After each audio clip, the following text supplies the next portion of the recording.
Good afternoon, good evening, and good morning. Thank you so much for joining us today for the international workshop, Building Resilience to the Risk of Compound and Cascading Disasters in the Context of Climate Change, launch of the new e-learning course on AP-PLAT. It is an international workshop organized by the Ministry of Environment, Japan, and the Institute for Global Environmental Strategies, IGES. My name is Naoki Okano from IGES, and I will serve as the overall host of the workshop. First of all, I'd like to inform you the some points to note during the meeting. As you can see in the chat box as well, simultaneous interpretation between Japanese and English will be provided for this workshop. Please select your preferred language from the interpretation button at the bottom of your screen. Please note that only English will be available during the breakout session in the second half of the workshop. Please change your display name on the Zoom screen to your name and organization. Finally, please turn off your camera and microphone when you are not speaking during the workshop. You can find these announcements in the chat box, so please check it if you miss it. If you have any questions or comments during the entire international workshop, please use the chat box as well. As a host, we expect an active participation of all the participants. That's all the housekeeping announcements, and let's start the international workshop. First, we have an opening remark. I invite Mr. Genichiro Tsukada, Director of Climate Change Adaptation Office, Ministry of the Environment, Japan. Mr. Tsukada, the floor is yours. Thank you, Mr. Okano. Good morning, good afternoon, and good evening, everyone. I'm Genichiro Tsukada from the Ministry of the Environment, Japan. On behalf of the Ministry, and alongside my colleagues from IGES, it gives me great pleasure to be able to welcome you to this workshop today. With weather-related disasters increasing in intensity year by year, adaptation to the impacts of climate change is now seen as an urgent issue around the world. Following the Paris Agreement in 2015, adaptation has become internationally recognized as a key component of the policies to respond to climate change, along with mitigation. We know that however much progress has been made in reducing GHG emissions, the effects of climate change will become more severe in the future. That is why each country and region is promoting measures to adapt to climate change. The UNFCCC COP26 held in Glasgow, UK in November last year provided an opportunity to highlight adaptation more than ever, with discussions on efforts to implement the global goal on adaptation. In this context, Japan's Ministry of the Environment launched the Asia-Pacific Climate Change Adaptation Information Platform, or AP-PLAT, in 2019, as Japan's contribution to improving the adaptive capacity of developing countries in the region. Through AP-PLAT, Japan is promoting efforts to enhance scientific knowledge on climate change risks, providing support to, contributing to capacity development, in collaboration with countries and relevant organizations in the region.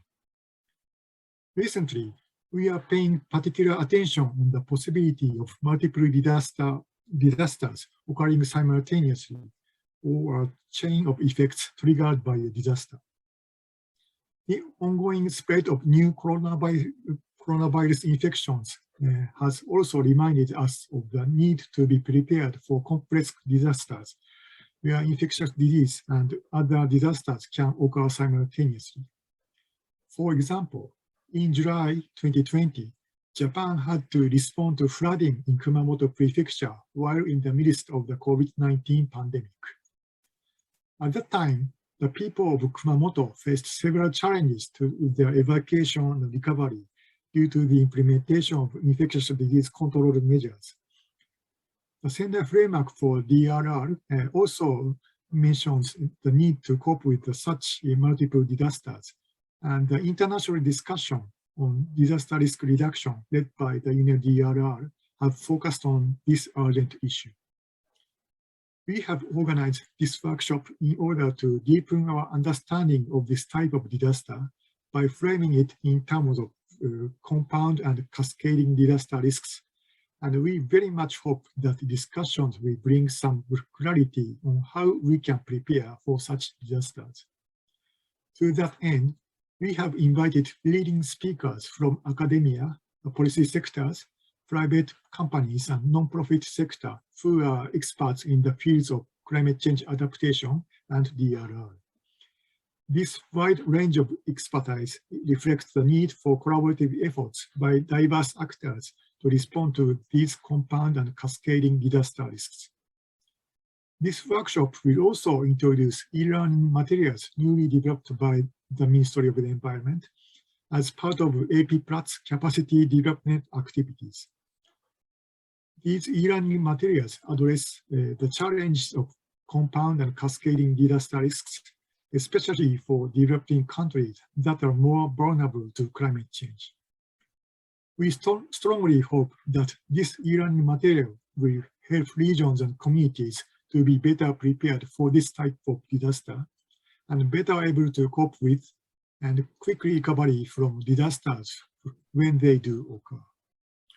Finally, I'd like to conclude my opening remarks by expressing my hope that this workshop will help deepen understanding of these issues, introduce scientific findings, share good practices, and strengthen disaster risk reduction measures and adaptation strategies in various countries. Thank you very much for your kind attention. Thank you very much, Mr. Tsukada, for the opening remark.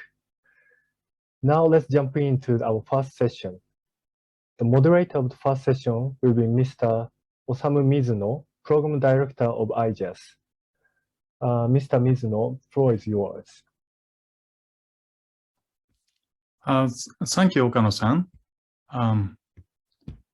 And hello, everybody. Welcome to the first session entitled Building Resilience to the Risk of Compound and Cascading Disasters, Systemic and Complex Challenges. My name is Osamu Mizuno, and the Program Director of Adaptation and Water Area at IGES, and I'm very much delighted to chair this session. As introduced by Mr. Tsukada in his opening remarks, this first session marks the formal launch of the new e-learning course, Building Resilience to Compound and Cascading Disaster Risks. It is a new e-learning course launched on the AP-PLAT. The first session starts with a detailed introduction of this e-learning course, followed by the reflections by the leading experts on the deepening complexity of this risk landscapes. The purpose of this session is to discuss the purpose and the key points of the e-learning course so that the participants will have a better understanding of the e-learning course and how to effectively utilize it in their own local contexts. Then the following presentations will show various aspects of compound and cascading disasters in the era of the climate crisis. They will provide a good background of the issue and a useful reference for the e-learning course. The session is composed by the 4 presentations, followed by Q&A. So let's first invite Dr. Vinaya Raji Shivakoti, Senior Policy Researcher at IGES. Dr. Shivakoti has played a major role in developing this e-learning course and will introduce the purpose and detailed contents of it. Dr. Shivakoti, the floor is yours. Thank you, Mizuno-san, for your very kind introduction. So without any delay, let me start my presentation.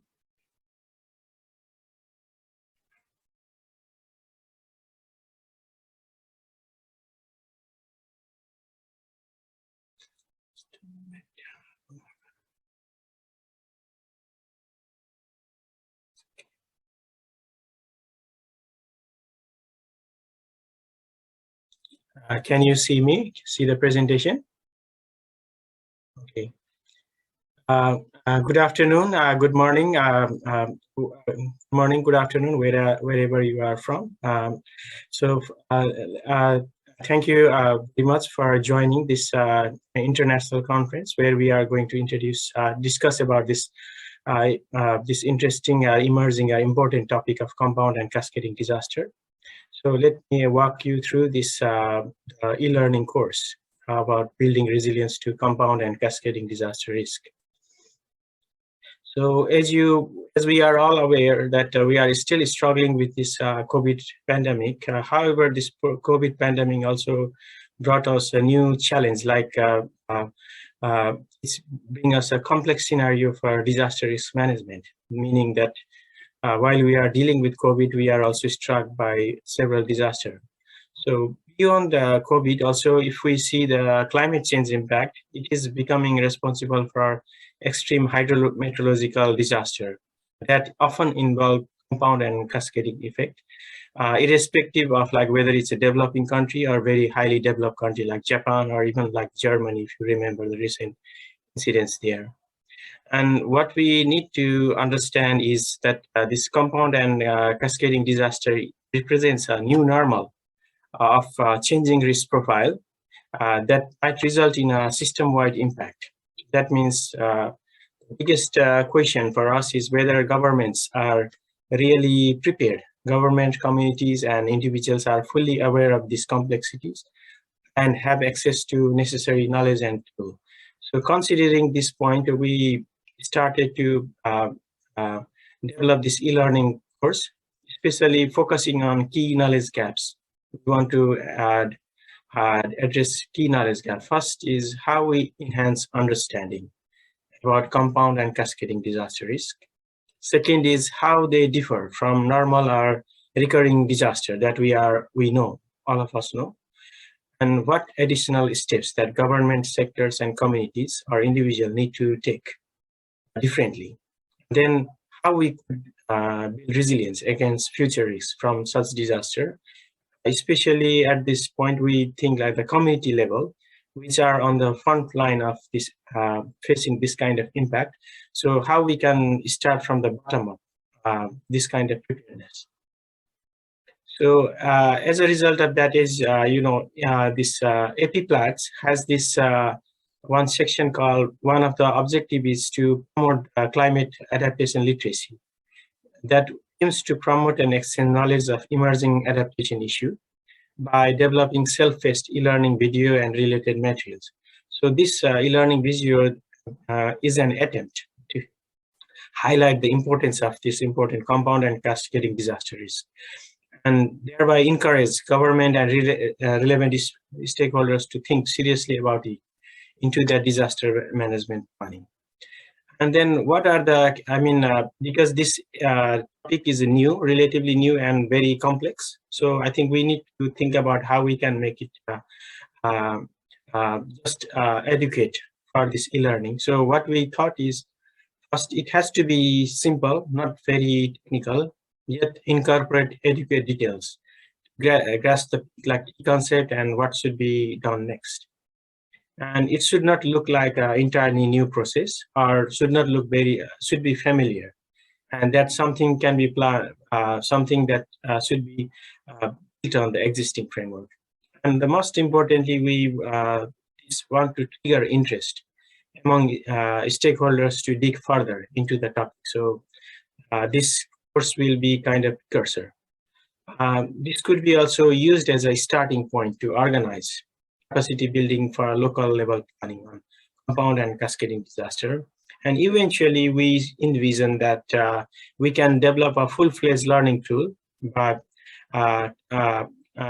organize targeted capacity building in collaboration with similar initiatives. And you will be hearing a presentation after this on those initiatives. So for developing this course, we use three kinds of information. One is literature, obviously, and the second, we also rely on some cases, and there is a special publication about cases. And third, we also interacted with leading experts in the field. So here I would like to show you the basic course structure. It consists of 4 lessons. And at the end, there is a summary of course to explaining what should be done, what would be the follow-up step. So lesson 1 is about introduction of the compound and cascading disaster. Lesson 2 is about assessment, how we can assess compound and cascading disaster risk. Third is about designing resilience enhancement measure. And fourth is adaptive implementation framework. So let me walk through all of this lesson briefly. So the first is what we have tried when we try to introduce this. First, we thought it's necessary to have a grasp on fundamental concept about the basic concept of DRR, Sendai framework, and based on that, how we bring into this defined compound and cascading hazards and disaster. And then we also wanted to address complexity by how we can characterize this kind of disaster. And with that, with this knowledge, we hope it will build a kind of a foundation, initial foundation, to start risk assessment, the next step.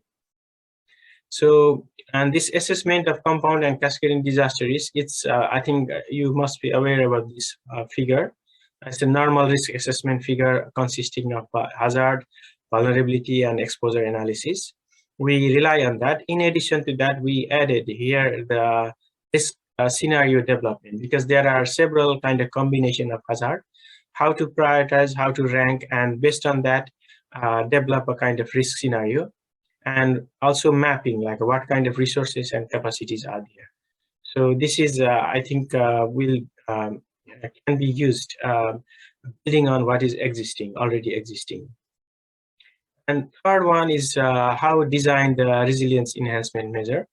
So it covers the extended impacts. So cascading and compound disaster has a special temporal and systemic dimension.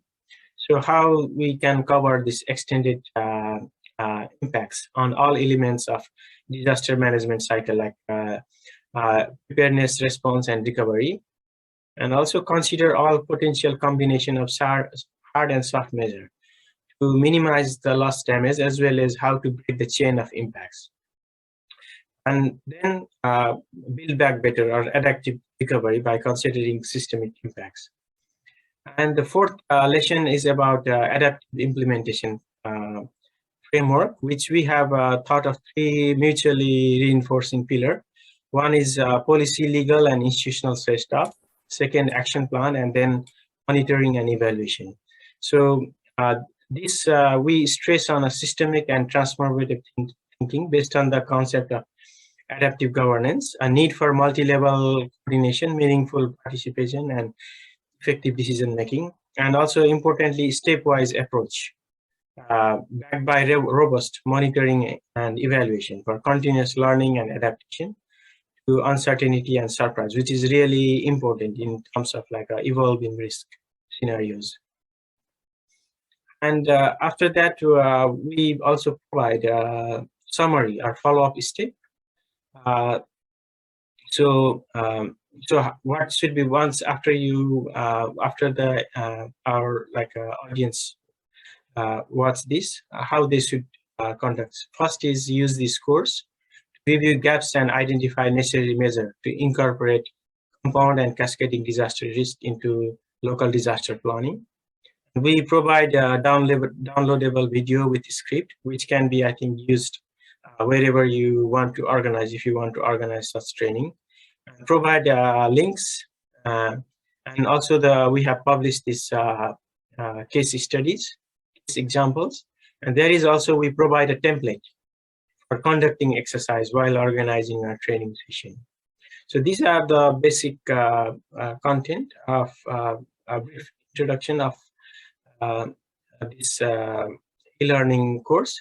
So with that, allow me to formally launch this our e-learning course.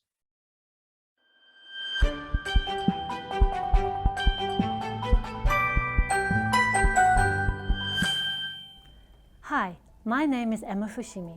Alongside my colleague Eric Zusman, we welcome you to this training course on building resilience to compound and cascading disaster risks.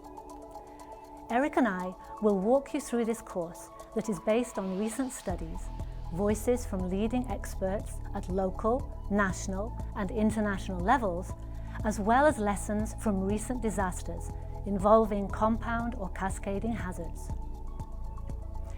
In this course, we will learn the measures that resilient communities are successfully applying to prepare, respond, and recover when hazards strike at the same time or one after another. We will guide you step by step with what you need to do so you can implement disaster risk management and deal with these compound and cascading disaster risks. So, why is knowledge of compound and cascading disaster risks so important in the present and the future? Because disasters are increasing in size and frequency every year, more and more communities must deal with several disasters simultaneously.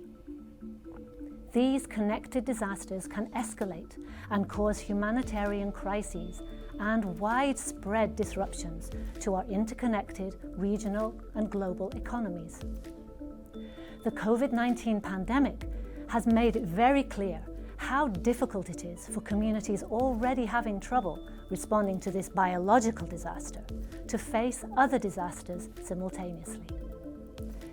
Asia, for instance, has experienced numerous significant disasters during the COVID-19 pandemic. There have been major floods in China, Kazakhstan, Pakistan, Uzbekistan, Iran, and Nepal. At the same time, large cyclones have affected the Philippines, Vietnam, Bangladesh, and India. For example, in July 2020, the southern prefectures of Japan, already dealing with COVID-19, experienced record-breaking heavy rain, which caused devastating floods and landslides in many areas. Since the floods and landslides happened during COVID-19, the evacuation and recovery process were more challenging and complex, and the disaster resulted in 83 casualties. The UN Economic and Social Commission for Asia and the Pacific has gone so far as to say that a hazard-by-hazard approach to disaster risk management is no longer viable. The globally agreed Sendai Framework for Disaster Risk Reduction puts a particular emphasis on multi-hazard response. That is why it is so important to expand your knowledge of single hazard risk management and learn how to deal with compound and cascading disasters. Before we go into guiding you step by step on how to strengthen the resilience of your community, this video will give you an overview of the lessons that this course will cover and how these lessons all come together to help your community to withstand compound and cascading disaster risks. The Building Resilience to Compound and Cascading Disaster Risks course is organized into 4 chronological video lessons, covering all the basic steps needed to strengthen resilience against compound and cascading disaster risks. We strongly recommend that you go over the video lessons of the course in chronological order. So, the first part will start by briefly reviewing the essential concepts of disaster risk management, like hazard, risk, vulnerabilities, and exposure. Following that, the course will introduce the concept and characteristics of compound and cascading disaster risks. In the second part, we will go on to assess the risks of your community to compound and cascading hazard scenarios with a 6-step process. The third part will introduce how to design resilience strengthening measures that could be applied to prepare for disasters and then to respond to and recover from them. The fourth part of the course will guide you on how to implement the measures for disaster risk management in the plans and policies of your community. There are worksheet templates available on the website that could be used to practice and deepen your understanding. If you are a trainer of the trainers, the worksheets might be useful when organizing training workshops. Now, let's go to the next video lesson and let's start the course.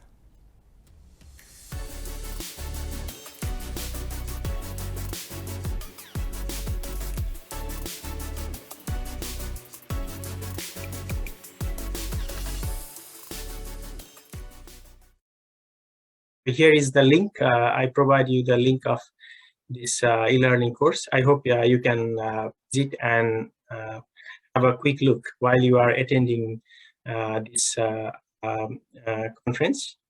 So with that, I would like to acknowledge and show my great appreciation to all the contributors. It's basically a teamwork, and also the leading experts who provided us with very useful inputs. And I would like to thank your attention, and probably I like to ask Okano-san if we can have a group picture to mark this launching event.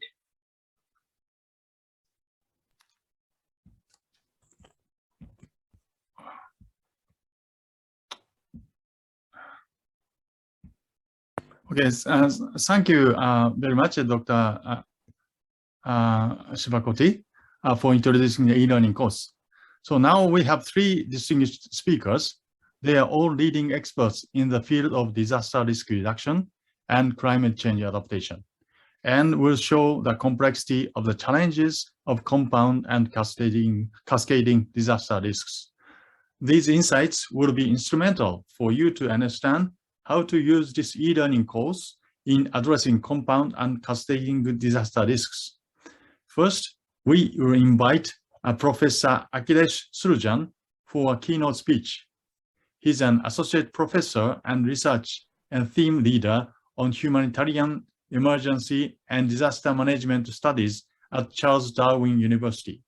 He will provide a keynote speech entitled Compound and Cascading Risks, Reflections from Down Under.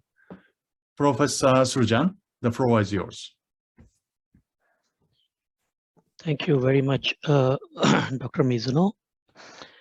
Just want to confirm that am I audible? Yes, we can hear. Okay, and meanwhile, I'll also share my screen.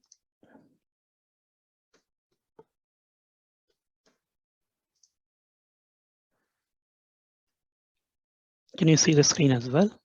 Yes. Thank you. Thank you very much, IGES, and thank you very much, everyone. I can see more than 80 participants at the moment in the room. This is very exciting. And it is my pleasure to deliver a keynote speech on this very important topic and providing some reflections from the Down Under, which is the Australasian region. I would like to begin today by acknowledging the traditional custodians of the country throughout Australia, as well as overseas, and their connections to land, sea, and the community. I would also like to pay my respect to their elders past and present, and extend that respect to all Aboriginal and Torres Strait Islander peoples today. What you can see in the other half of the slide is the Aboriginal map of Australia, as well as the Torres Strait Islander map of Australia. I would also like to give an acknowledgement to IGES for developing this wonderful e-learning and training package on strengthening resilience to cascading and compounding risk. And I would like to thank the organizers for giving this opportunity to deliver this keynote talk. My special thanks goes to Dr. Okano, Dr. Dasgupta, and Ms. Miyako for facilitating the several emails and communication to make my participation possible today. I would like to begin with looking at some of the most recent compounding and cascading events from Australia as well as from the Pacific. A picture is worth 1,000 words. This picture, I'm sure many of you will be able to guess. Just to confirm that this is not a picture from a nuclear explosion. This is a picture from the 14th of January volcanic eruption, which has happened under the water, and followed by tsunami very close to the Pacific island nation of Tonga. As you can see, this was in the middle of the ocean, in the uninhabited island, and it was so big that it has impacted and caused tsunami in number of countries, not only in Tonga, but also Fiji, American Samoa, Vanuatu, and along the entire rim of the Pacific Ocean, which was felt in New Zealand, Japan, US, Far East Russia, Chile, Peru, and even in Australia. This volcanic eruption was so big that the clouds of ash was thrown 20 kilometers up in the atmosphere. You can imagine usually the airplanes goes about 10 to 12 kilometers up in the air, but this was 20 kilometer high, and it has formed 5-kilometer wide ash column. Of course, it was very obvious that the government of Tonga issued a state of emergency. However, it is too soon to understand the entire spectrum of damage, and their official statement says that the initial damage assessment is underway.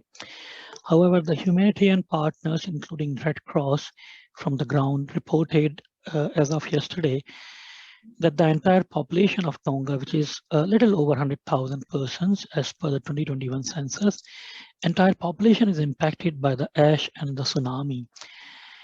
And one of the most urgent priority in that little island nation is to reestablish the communication services, especially for the international calls, because a lot of Tongan people also live overseas, as well as a lot of this relief operations required overseas assistance. And therefore, reestablishing the internet is important. Even the domestic calls, phone calls are interrupted, and they can operate in a very, very limited area. Why I'm mentioning about this specific aspect is because when we look at, can you see the changing of slides, by the way? I moved the slide. Okay, thank you. So when we look at the impact of this, one of the islands in Tonga known as Mango Island, it is completely, all houses were destroyed.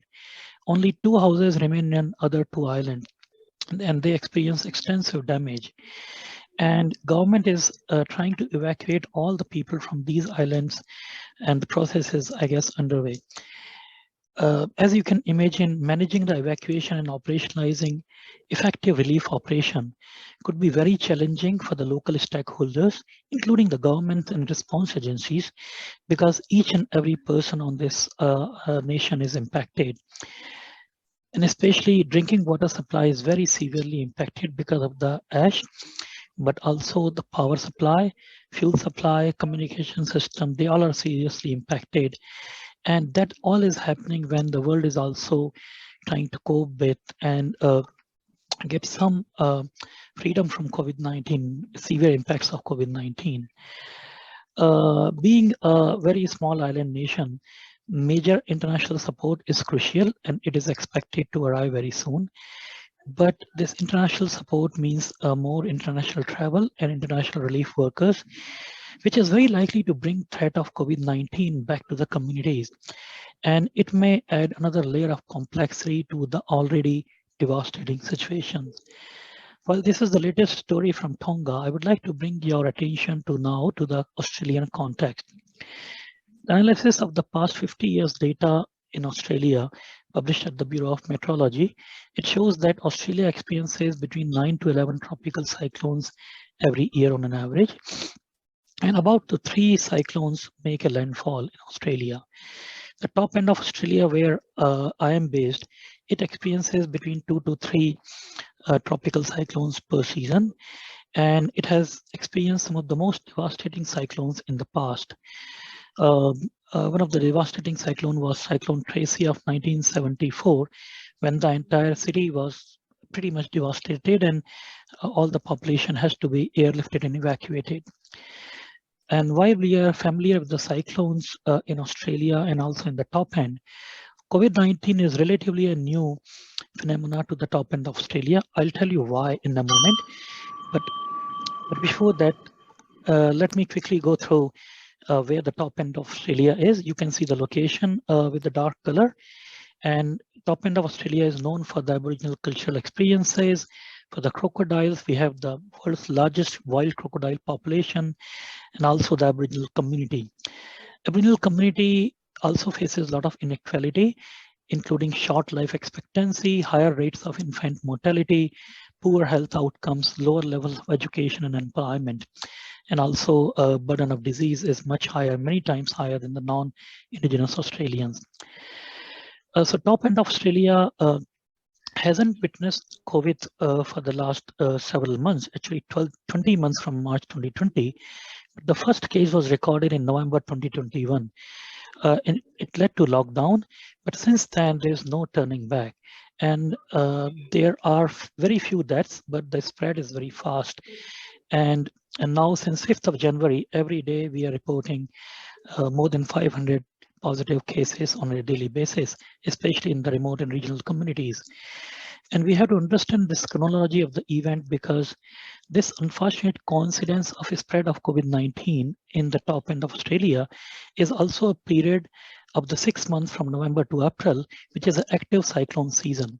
And many people take refuge in the designated public shelters during the season. And these shelters may not be sufficient in the current times because of the physical distancing requirement required to be made. And there comes 11th of January, just about 10 days ago, Cyclone Tiffany made landfall over the Northern Territory. Emergency response agencies, including the health services, they were already stressed because of the short staffing for the several few months. But COVID-19 plus the cyclone has further impacted them very badly. And because of this, there was a complex, challenging time to meet the demands of cyclone and COVID-19 both. Most of the indigenous people live in remote and rural areas, which are very far off, between 300 to 1,000 kilometers from very, very small towns even. And excessive rains and high speed of winds can make them completely cut off from a variety of services, and it is very difficult to access those locations when it is needed the most. The extraordinary times require extraordinary approaches. So to support emergency and health responders, the university students from health, allied health, emergency management, community work can be trained and engaged. And volunteers from the other walks of life can also be roped in to provide effective response and help to reduce the community spread of COVID-19 while also responding to cyclone. So past few days were pretty busy for me. I was interviewed by the Locum FM channel, and about 25 different news agencies have covered variety of interviews and articles from different stakeholders. And this is happening when Australia is also a member of the Coalition for Disaster Resilient Communities. And what we need today is a foresighted approach which should be applied to prepare for and respond to natural, biological, technological threats in identified regions and communities. This is probably my last two slides, where I have some suggestions that COVID-19 has proven that all the countries, be it developed or developing country or a small or a large economy, we all are equally vulnerable. There is no safe haven. And cascading effect of disaster, this concept has received much heightened attention since the Tohoku triple tragedy of 2011. Although COVID-19 has caught the world by surprise, but we have seen the legacy of Ebola, MERS, SARS, H1N1, swine flu, bird flu, etc. in several Asian and African economies. And they certainly have some systems in place to mitigate the severity of the impact. So what is important to highlight in these training packages is to create a resilience in the critical infrastructure system, which is extremely essential for everyday life, be it energy, food, water, transport, communication, and most importantly, in today's times is health. Also, these training packages can provide reciprocal experiences sharing and mutual learning, which will go a long way. And I'm sure, IGES e-learning training packages can make this happen. And these training packages should not only effectively facilitate dialogue among the North-South, but also the South-South and North-North economies as well. And I would like to also thank the Ministry of Environment of the Japanese government for supporting this major initiative. Thank you very much. Thank you very much, Professor Surjan, for introducing the challenges of responding to compound and cascading risks in Asia Pacific based on very concrete examples in this region. I believe that every participant now can have a very good, vivid image of what kind of serious challenges we are facing. And thank you very much. So next presenter is Professor Rajiv Shaw. He is a professor of Graduate School of Media and Governance, Keio University's Shonan Fujisawa campus. and has been an academic advisor of this e-learning course. He will present scoping study on compound, cascading, and systemic risk in the Asia Pacific. Now let's invite Professor Shaw. Unfortunately, Professor Shaw is not able to join this workshop, but he has sent us a video presentation. So please start his presentation. Hello, my name is Rajiv Shaw, and thank you very much for inviting me. My sincere congratulations to Ministry of Environment, Government of Japan, and IGES for taking up this very important topic, and congratulations for the establishment of this e-learning course in the AP-PLAT platform. As the co-chair of UNDRR's Asia Pacific Science Technology Advisory Group, we have been taking some initiative to develop some scoping study on the same topic. We call it compound, cascading, and systemic risk in the Asia Pacific region. So what I will be doing in next 10 minutes or so, that to give you some very brief outline of what we are doing with the UNDRR Asia Pacific office and our AP stack colleagues from this particular region. The objectives and methodologies. So we had actually, the objectives are written here, that to analyze and learn from the good practices, understand the gaps and challenges, and develop a basic framework for enhancing risk governance. And how we did it, we had two sets of analyses. We asked for invited case study, which you see on the right-hand side. There were around 40 plus case studies from the region, and we analyzed them and draw some lessons. And also we did our own internal research, mainly through different types of publications and the online search. And so that was part of the literature review. So the secondary research and the invited case studies, and then we had a series of expert consultation within the region. Then finally, drawing a few principles of managing these particular issues of compound, cascading, and systemic risk. So these are the case studies, like it was around 40, out of 40, 22 were on the cascading and compound, 10 were systemic, and 8 were cascading, compound, plus systemic.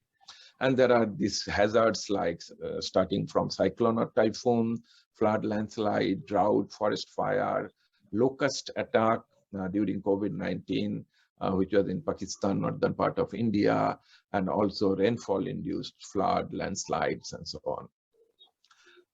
We used the definition, like you know that there are many different definitions. Some of them are quite confusing. So to make it very clear, we use these three definitions: one for the systemic risk from the UNDRR GARD report, Global Assessment Report of 2019. Then cascading disaster, we use this particular very famous paper of David Alexander and Pescaroli, that was in 2015. And then for the compound risk, we use the SREX report, IPCC SREX report. So these are the very basic definitions which we used. And this is how we try to understand it. Compound is like two possibly different events which are happening together, and then it has different types of consequences. For the cascading, one event is triggering the other event, and then possibly there is a complex phenomena there. And systemic is possibly when there is an event, maybe two different events which are actually affecting different types of interconnected systems. And then when the tipping point of those systems actually crosses, then there are the system failure. And what we are seeing possibly over the last 2 years of COVID experience, that there are many different types of other risks: slow onset, first onset, visible, invisible, different types of risk which are affecting different parts of the system, be it the health, education, tourism, agriculture, livelihood, and different types of systems. A few quick results. So we actually studied all the Scopus Index journal as well as different types of literature. So this shows that how the number of literatures are increasing, compound risk or disaster from 20 years of data analysis. So now we see that there are two specific times. One is 2015, when this whole Sendai framework and all the global agenda, including the Paris Agreement, SDGs and thing came up. After that, there is a very strong increase. And also after 2019, possibly all these COVID-19 issues and so on, and it's becoming more complex phenomena, more compound risks are happening. So, so these are some trends. This is for the cascading. Possibly the numbers are a little bit low, but still, again, we see the similar type of increase in the scientific literature. And this is for the systemic. The numbers are quite high because this is all publications, if you see that, because there are quite a bit of systemic risk analysis in the financial sector, different types of financial systems. But the relevant publications for disasters, actually, these are still low. You can see that almost 5% of the total number. Total number is around 2,000 plus publications, disaster-related publications that are around 140 or something like that. So, but it is, again, there are some increase. And 2015, 2029, 20 are possibly two different types of milestone where we change the risk. I won't go into the detail of this, but we develop a framework for the analysis. But the most important thing, what you are seeing in this little bit looking complex diagram, but in the left-hand side, this is the trigger analysis, and the right-hand side, this is the impact. So we always try to understand that what is the trigger and what is the impact. And then there are the different types of complex phenomena for that, and we use this right-hand side diagram to make the detailed analysis. Our report will be actually published, I guess, in another 1 month or so. This is already approved and in the final editing stage with UNDRR. And I strongly encourage you to look at the report for the further details. Key findings. There are interrelationship between different types of triggering and triggered hazards, whether it is the meteorological hazards, whether the different types of technological hazards. So on the right-hand axis or the horizontal axis, you see the type of triggering hazards. In the vertical axis, the type of triggered hazards. So, and when you see the system impacted, so for our analysis from the literature as well as the limited case studies which we had, there are two major systems: economic system and the infrastructural system, and the social and ecological system. These are the four specific systems which have been very highly impacted. So you see the little bit larger font or the bold connectivity. But there are, of course, other invisible systems, sometimes cultural system, political system, health system, food system. These are possibly a little bit less affected and so on. So this is our initial finding. And from the case studies, we had a few key lessons. Actually, we put 10 key lessons, starting from legislative measures to long-term resilience building. The risk communication becomes very, very important.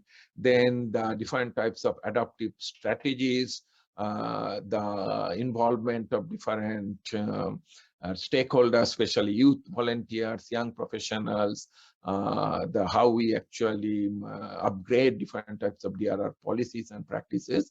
So we try to describe these 10 different key lessons which comes out from this particular case study. And last two slides, one are based on this whole analysis. We had 6 principles for managing systemic, cascading, and compound risk. One is identifying the interconnectedness, then focusing on the strengthening the resilience of the system approach, transboundary risk, investment in the social system. And this is again a very, very important high-level founding is how we actually invest in the social system for reducing the vulnerability and advancing the social well-being. Ecosystem-based approach, it came very strongly, and the ecosystem human-nature interaction became quite important.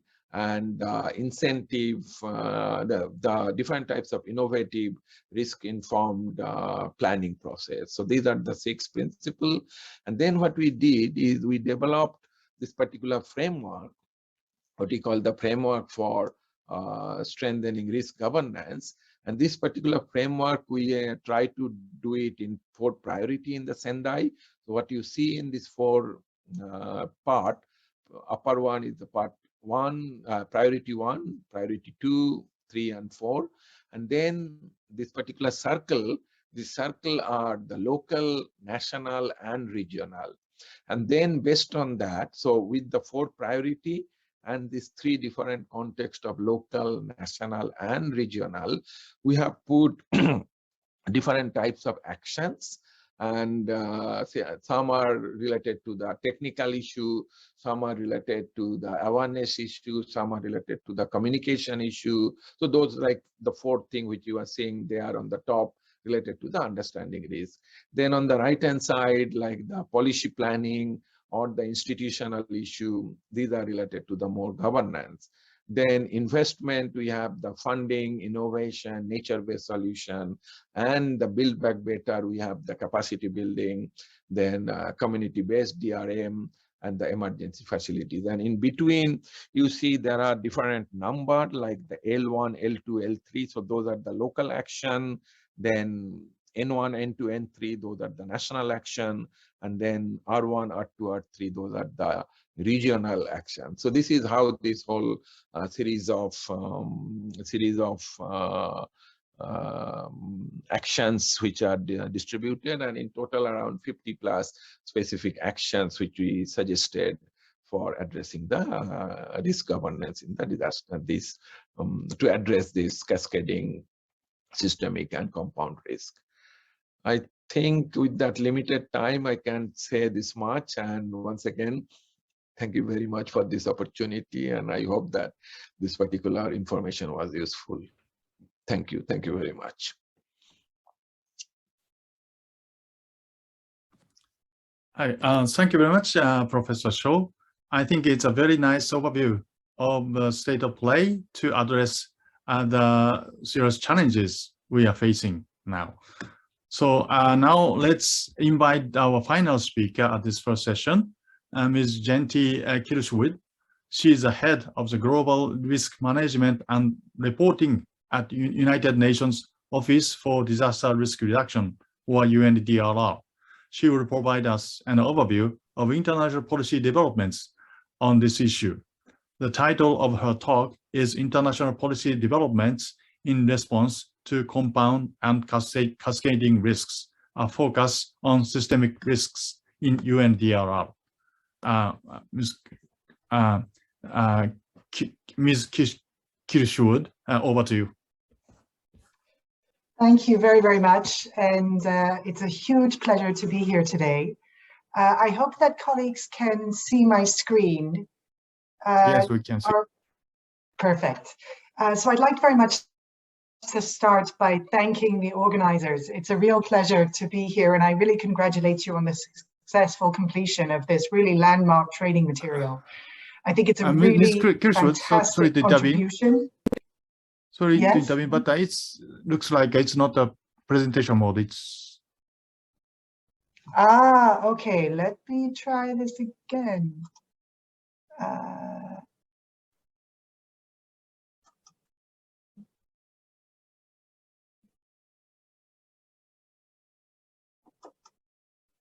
Is this working better? Yeah.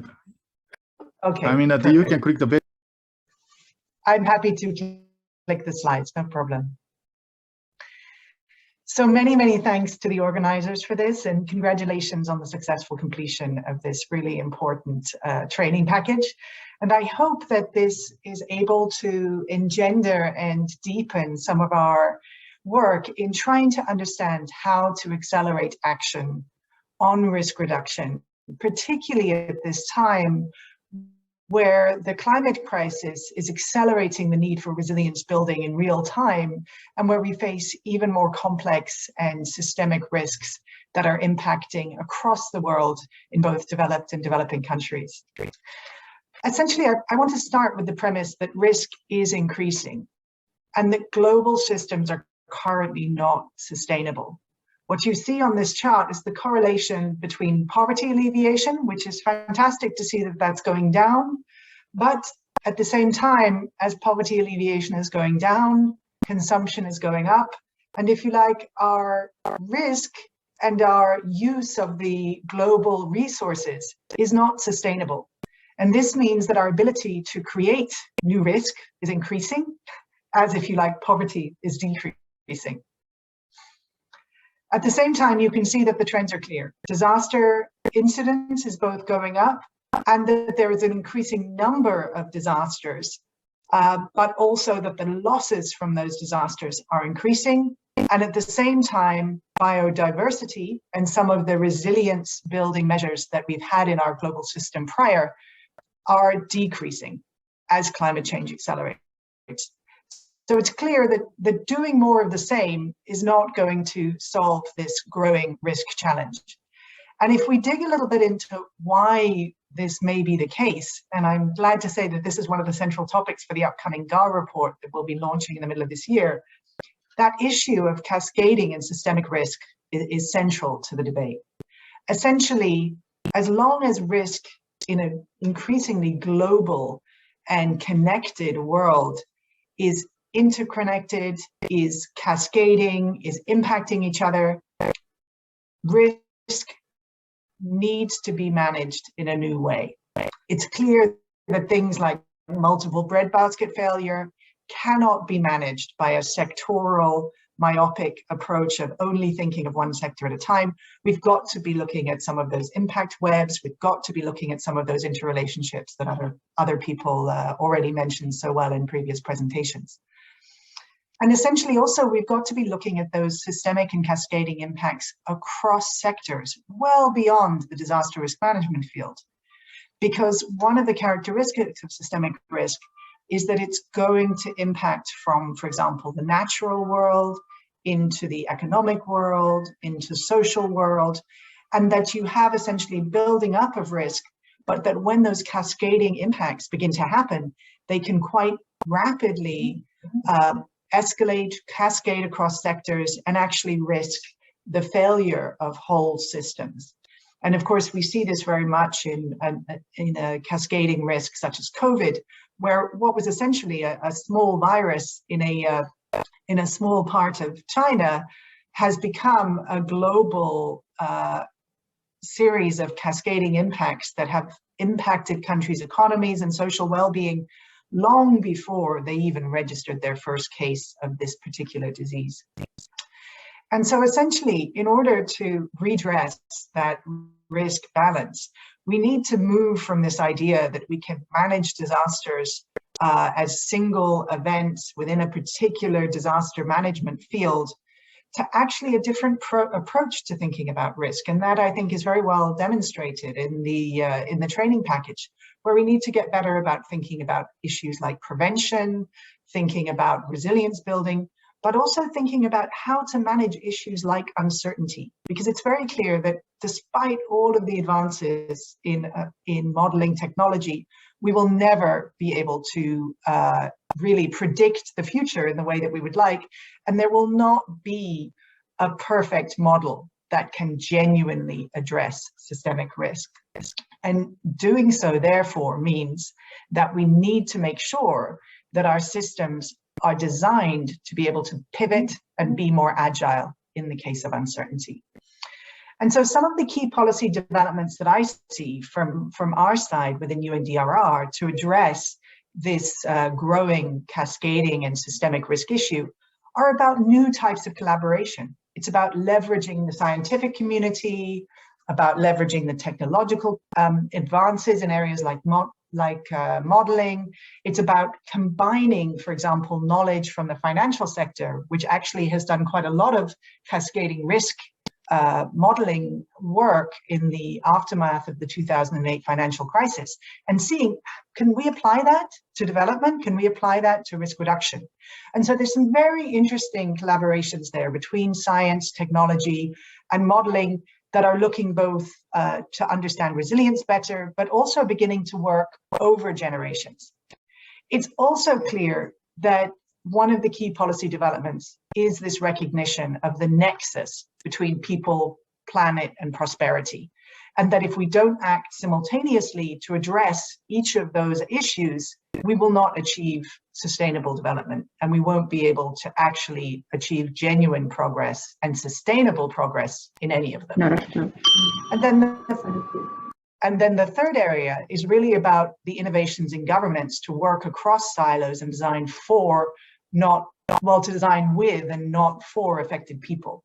Because if you're going to recognize that we are not able to perfectly predict the future, we need the right people around the table when we're trying to ground truth and learn from science as a tool rather than as the full answer to all of these questions. The next thing that I'd like to do is to just note that there are some really interesting areas where this is coming to fruition. For example, with UNDRR and ISC and the IRDR, we've worked on research priorities around the global risk landscape. And you can see that many of these questions and frameworks are coming together around some of those core research priorities. So I would definitely encourage practitioners on this call to look at that and see, are there ways that your organizations can contribute to this growing aligned research framework that hopefully will improve our overall understanding. And then as we move forward, I've just got a few points and food for thought. We live in a time of certain uncertainty. So it's clear that the first line of defense is reducing vulnerability and inequality that drive disasters. And investing in understanding how disasters impact countries is essential to understanding and making good decisions. But investments in risk analytics are essential, but they need to be backed up by consultation and by more flexible, agile consultation and governance systems, and a reworking of financial systems to value sustainable development and to take into account the real costs of risk. So my last slide is that for those practitioners on the call, I'd like to leave you with some questions to ponder to put this policy into practice. How agile are your systems in planning for uncertainty? How quickly can your systems pivot? Do you have information on what drives vulnerability and exposure in your country? Who's often left out? Are there safety nets to help those groups if something unforeseen happens? Do your planning and budgets include provision for investing in resilience building and protecting essential infrastructure like hospitals and schools? If not, how can that happen? And have you begun to think about knock-on and cascading impacts of disasters across your sectors? Do you have modeling that can do that? And if not, can you start? And who needs to be at the table when those results are discussed? And finally, do your fiscal planning systems value people and the planet, not just prosperity? And if not, how could you become more balanced in this context? And how can you begin to also value your children as well? And as the bell goes, that's my last slide. Thank you very much, and I really appreciate this opportunity to be with you today.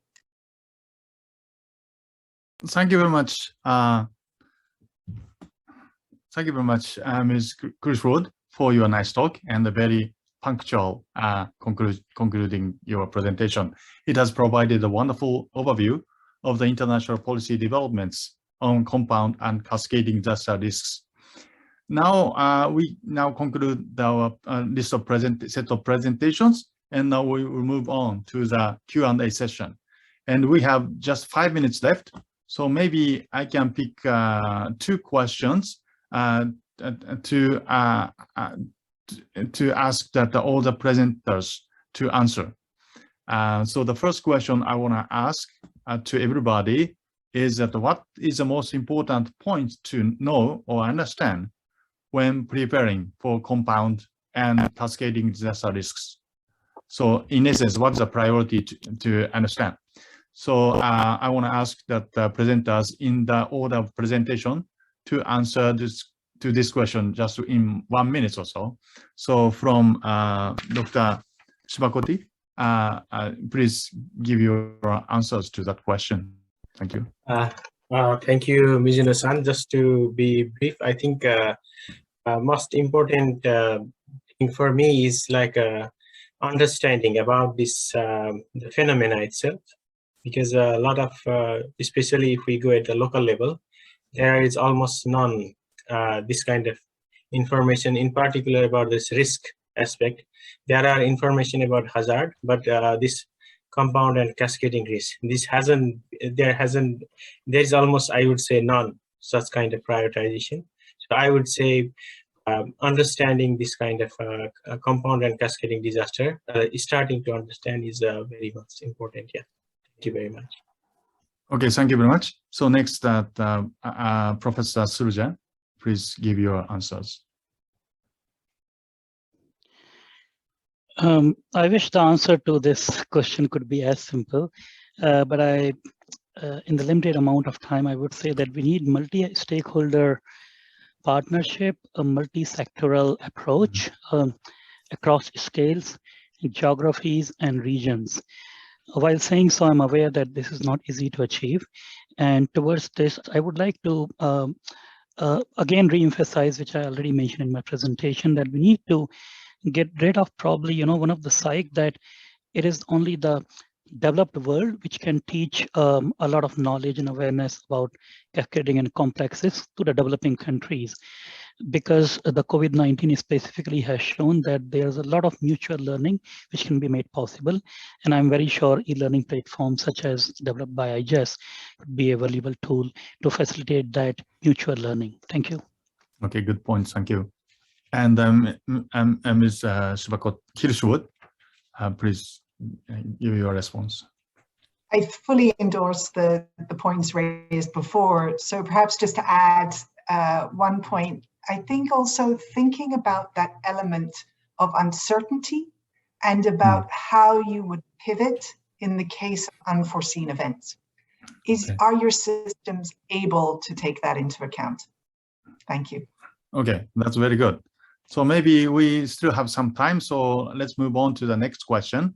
The next question, maybe the last question, is that what is the key difference between the assessment of single disaster risks and the assessment of the compound or cascading disaster risks? Maybe this time maybe reverse order. So maybe from the Ms. Kirschwood, can you give us some talk on that point? Oh, I think it's a great question, and I don't think there's a single answer. But I would say it is really that issue of the interconnectedness. You can't look at it from a sectoral perspective. You've got to look at that people, planet, prosperity interface, and you've got to think, how is that going to impact the structural vulnerability and exposure that is built into your current systems.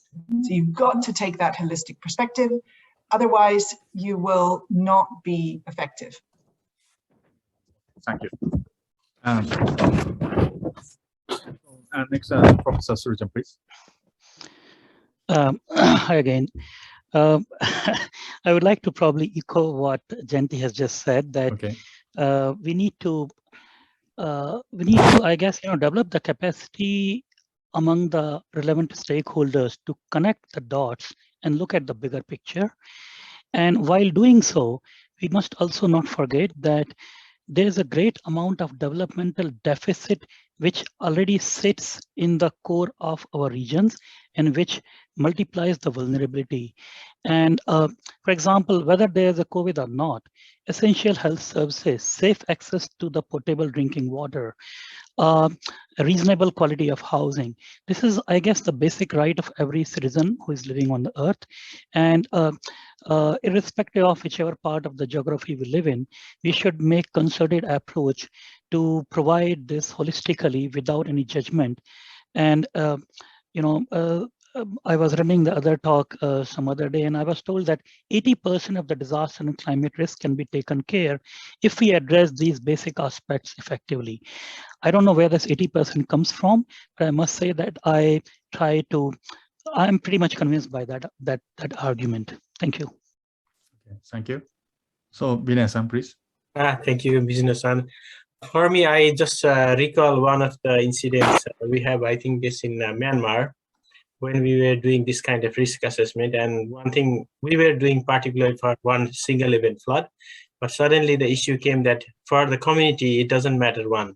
For them, all risks are integrated, you know. So they see from the holistic perspective, from different type of, so I think it's a way of like how we are going to define risk. And of course, the most important thing is the uncertainty aspect that we have to deal in coming future. So that means, of course, we need to move away from the single to more multi-hazard or more compound and cascading impacts. Yes, thank you. Okay, thank you, Vinay-san. Now, thank you very much, everybody. Now, all the agenda of the first session has completed. Thank you once again for all the presentators for your wonderful presentations. I really appreciate your contributions to this workshop. Here, I would like to conclude this session, and we will now take a 5 minutes break. The second session will begin at 5:10 in Japan time. So maybe 4 minutes break. Sorry. So thank you very much. See you soon. Bye-bye. Okay, welcome back to the second session. I'd like to invite the moderator for the second session, Ms. Akane Matsuo, my colleague at IGES. So Matsuo-san, please, the floor is yours. Thank you very much, Okano-san, and welcome back to the international workshop on building resilience to the risk of compound and cascading disasters in the context of climate change. My name is Akane Matsuo. I'm a policy researcher at Adaptation and Water Area of IGES, and will be moderating the second session. The title of second session is Implementing Resilience Enhancement Measures by Integrate Disaster Risk Reduction and Climate Change Adaptation. As I have been part of the team to develop this new e-learning course, I'm so delighted and honored to chair this session. First, please allow us to take a group photo of this wonderful workshop. We would like to use this group photo for our report and website. So for those who is all right to appear in there, please turn on your camera.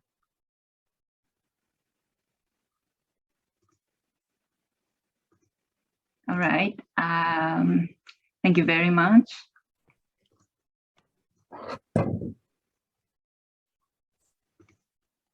Okay, are you ready? Okay, so we will take two shots. The first one, 3, 2, 1, smile.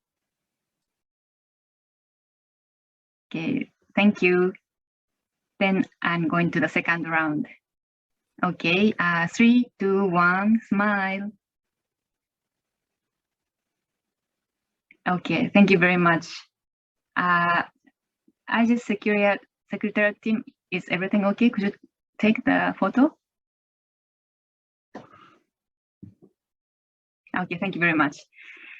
Okay, thank you very much for your participation and cooperation. So now let's start the second session. We have 4 wonderful speakers in the session 2. The purpose of this session is to discuss cutting-edge researches, technologies, and tools that are useful in going beyond our e-learning course, and actually designing resilience enhancement measures in every corner of the world facing multiple hazards. In the latter half of the second session, we invite all the presenters and audience to the 15 minutes breakout sessions, where we like to hear your own experiences, insights, and thoughts on this challenging issue of compound and cascading disaster risks. The breakout session is an opportunity to express your own thoughts, so we are very much welcome everyone's active participation. Okay, so now let's invite our first speaker of session 2, Dr. Christopher Reyer.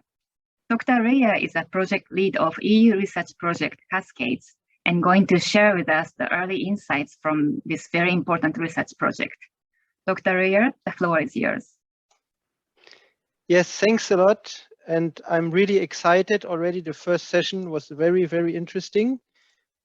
I would like to thank the organizers, of course, for inviting me and for all the great work that you are doing, that I'm diving into here.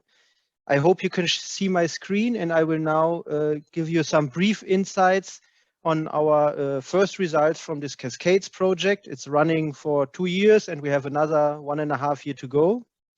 And well, the background, I think, is very clear. There is a kind of urgency and very strong commitment in the European Commission to better understand how external climate impacts feedback on the EU. And as you see, we are addressing this with a team of very well established partners in this field, in the European scientific area. And it's, of course, not only to understand how Europe will be affected, but of course the knowledge that we are generating should be useful for many other people and researchers and organizations around the globe. So I'm really grateful to link to all of you also in this context. Yeah. What you see on this slide is basically the main motivation. Yeah, we have different climate impacts, we have changing societal factors, and then of course they propagate through trade, conflict, security, and also financial networks, and in that particular case lead to impacts on Europe. And actually, just like in many of the presentations that were already shown, we first try to sort out this complexity by developing a conceptual framework. And when we started the project, you see here, we developed very, let's say, rather simple flow charts where you see that, for example, Arctic warming has amplified heat waves and droughts in both Russia and Pakistan in 2010, and also led to these very devastating floods in Pakistan that led to both cereal yield declines in Russia and Pakistan. That, of course, had effects on the global markets, led to some kind of panic buying, the prices rise, also other products are affected. And then there were quite substantial food-related riots in Pakistan, but also when we come to the European Union, for example, at the time the UK was still in, so we focused on that. And there was really issues of food affordability for, let's say, those most vulnerable in the population. And this is all anecdotal and not really clearly organized. So we developed this conceptual framework that really sorts out the different pathways and gives a sort of a language to the different components. And you can see this here, and it's all explained in this publication that I'm citing here below. And basically, this is a starting point to further develop and understand these cascades using a common and standardized methodology. As a second step, we also then study how Europe is actually connected with the rest of the world through trade and development and so on. And what you see here on the left side of the screen is how agricultural products are imported to the EU. And of course, agriculture is not the most important import good. Yeah, actually, fossil fuels make up most of our imports, which is also something to think about, but maybe not in this context here. But here I really focus on agriculture because it makes up still 20% of the imports in terms of monetary value. And it's, of course, strongly climate dependent. So that's one part here. And then we also have another part, and it may seem in the beginning a bit disconnected, but I will try to make the link later because this is a complex system, as we all know. So there's also a focus on, or Europe is also linked to the rest of the world through its overseas development spending and aid. And this mostly goes to neighboring regions and regions with old colonial ties. You see the map here on the right-hand side. And actually, while immigration from Northern Africa and the Sahel region is not so large in absolute numbers, it's a big policy issue in Europe, and the region is also very climate sensitive. So with these seemingly unconnected issues, we then do the hardcore, let's say, climate impact science that I am actually mostly responsible for in the project. So we want to understand the exposure to extreme events, and this is here an example of bringing together different type of extreme events. Yeah, so river floods, crop failure, cyclones, and wildfire on the left-hand side, and drought and heat waves on the right-hand side, based on a large ensemble of climate and impact models that are driven then with different climate scenarios and so on. And they give us these maps of how population is exposed in different areas under, in this case, a 2-degree warmer world. Yeah? So we are not looking into time slices, but we are looking into warming levels, because that's, of course, the most policy relevant measures that we have and motivates us to discuss how to reach the Paris Agreement, for example. Yeah, then of course you can already see that there are some kind of hotspots, and if we link that to the stuff that we have seen before, we can think about cascading risk examples such as this one here, where we have droughts in Argentina, Paraguay, and Brazil, and this then trickles down to the European Union. You see this very complex diagram on the right, and basically it explains how this trade network works. And what we actually find, and it's actually not surprising, that if Argentina and Brazil and Paraguay experience problems, Europe is such a strong trade partner that it will simply cover this by imports from the US. So the direct effect, let's say, of this cascading risk is very small for Europe. But then we also found out that actually there are other countries also affected, and those countries, such in this case the Middle East and Northern Africa region, is strongly tied to Europe through this migration links, as I tried to explain on my slides earlier, and that actually this might be the much more relevant impact from these droughts in Argentina, Paraguay, and Brazil, and the effects on soy than the ones that really affect the EU through the direct trade connection. And with that knowledge, we can go then into regional stakeholder discussions in the MENA regions to show that there are also local climate change impacts. Of course, as I said, the region is very climate sensitive, and this then leads to this sort of complex picture here, that there are impacts on peace and conflicts, and then there are impacts on the livelihoods and the security, and those of course interact, and they might also lead to increased migration, which then again is, as you know, high on the agenda of European policies. Again, we use our conceptual framework to sort of order all these complex connections, and doing this for many of the examples that we're studying in the projects leads us to a picture like this, which is pretty hard to interpret, I fully agree, but we are first really trying to map all the complexity to really show where the concrete pathways are that are then affecting Europe. So adding more and more of these seemingly indirect links that may or may not have a large effect gives then a full picture of what is actually the risk to European countries through these cascading climate risks.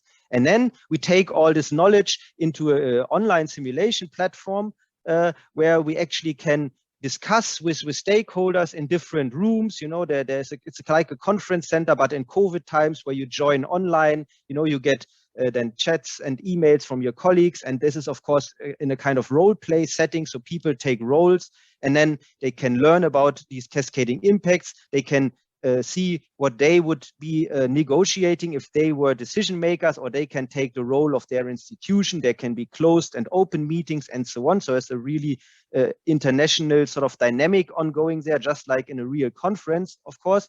And this should then help us to define policy solutions. And just to coming back to my initial example, I wanted to show you some of these early policy recommendations that are in this case targeted to the EU policies. So we have policies that can address the initial impact, and that would be to invest in climate resilient soy production and supply chain logistics in between, Brazil, Paraguay, and the EU. And there are also responses on the impact transmission system. So to cooperate in multilateral forums like the WTO to reduce these price shocks. There's also, of course, focus on the reduction of the recipient risk. So within the EU, there are policies to, of course, lessen the European dependence on soy imports, and that would also release this risk. And then, of course, there's important point on working on the third-party risks, to really think about where is the money flowing, how can actually be those risks related to migration also be addressed in these Middle East and Northern African countries. So this is then how far we can go until now. And I would like to thank you for your attention. And I hope I stayed in time. And once this presentation will be shared, you will see that here I have listed you all those links and papers to link to. So thanks a lot and looking forward to the discussion. Thank you very much, Dr. Rea, for introducing us very important findings and recommendations from such a dynamic research on the transboundary climate impacts. Next, we would like to invite Professor Indrajit Pal. He's an associate professor and chair, School of Engineering and Technology, Asian Institute of Technology. Professor is going to talk about the emerging concept of adaptive governance as one of the means to DRR and CAA integration. Professor Pal, please take the floor.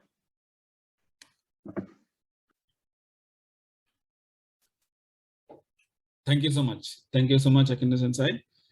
It's my pleasure to join this IGES organized program, International Workshop on Building Resilience to the Risk of Compound and Cascading Disaster in the context of climate change. We know, like, so before going to that, like, I'm Dr. Indrajit, as mentioned, and I'm working with AIT. It's one of the international university, and we have a full-fledged degree program on disaster management, especially. I'm going to talk about the implementation of the DRR and CCA, how we can integrate it actually, and that is a complex part, to some of the ideas like work from various researchers on the context of the adaptive governance. My specialization is like working on the risk governance, hazard, risk assessment, risk perception, and public health risk, and also climate change adaptation. I'll start with the cascading disaster, and then I'll move to the adaptive governance after 2 slides. So first, I'd like to why we are talking about the cascading disaster from the beginning, and I really congratulate the team for introducing today's online course, and it's very, very relevant nowadays. And all the documents from the international agency, from UNESCAP to IPCC, are talking about the systemic risk and also the cascading impact. Nowadays, like, there is no single disaster. So any disasters comes with multiple, either impact or multiple disaster. So cascading component can be divided into 2 parts, like it could be cascading disasters or it could be cascading impacts. So there are 2 ways to think about this. So I think, so in recent times also we have seen a consistent problem with the COVID situation. That is a health stress and health disaster in the public health and also other sense as well. And at the same time, also we have seen like countries also facing the natural hazards as well. So there are multiple hazards coming together, and it could be it's impacting in a cascading way. So there are cascading disasters and cascading impact happening in last 2 years. We have seen very, very strongly. So these are the cascading some sort of chain reaction we can see, like if there are some cause and there is the effect process. So that effect could be escalating based on the resilience level, and it could also reduce based on the resilience level. So if the country having resilience level high, the escalation could be low, and escalation point can slowly reduce down, and the cascading effect may not impact that much. So this is very interesting. I thought like to share again. I think you are all familiar with that UNESCAP produced this diagram, and this is actually very much showing the integration of the various risks and the systemic risk, as well as like how we can talk about the climate change and DRR together. So most of the disasters we have seen in the Southeast Asia are impacted by the climate-induced hazards.